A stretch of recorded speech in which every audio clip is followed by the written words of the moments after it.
श्री परमात्मने नमः। हरये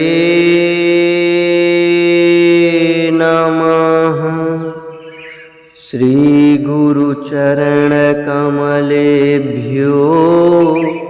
नमः।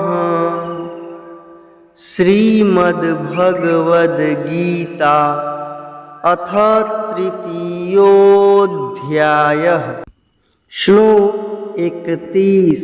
ये मे मतमिदं नित्यमनुतिष्ठन्ति मानवाः श्रद्धावन्तो न सूयन्तो मुच्यन्ते तेऽपि कर्मभिः। ये मे मतमिदं नित्यमनुतिष्ठन्ति मानवाः श्रद्धावन्तो न सूयन्तो मुच्यन्ते तेऽपि कर्मभिः।